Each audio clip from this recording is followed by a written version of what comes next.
Hey guys, today I'm going to tell you how to create Facebook story highlights. If you're using Facebook and now you want to create a new Facebook story highlights, let's see how can you do that. You just have to simply open your Facebook app and here just tap on the menu option in the bottom right, and from here just tap on your profile to open your profile page.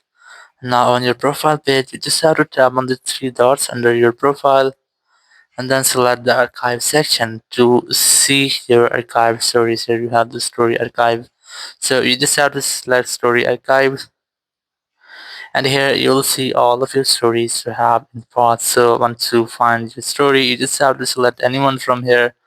Let's say for example I'm going to select this one. So once I've selected, just tap on this highlight option in the bottom right, and here this is the editing page of your story highlight. So I'm going to select this title option here.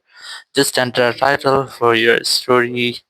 So for example, I want to select or enter this one here. Once I've entered the title, just have a done option here, and then you can do more addition if you want. Or once you have edited, just have on done option in the top right, and your story highlight will be created. So in this way, you can easily create a Facebook story highlights. Thank you very much for watching the video. Until next video, bye bye.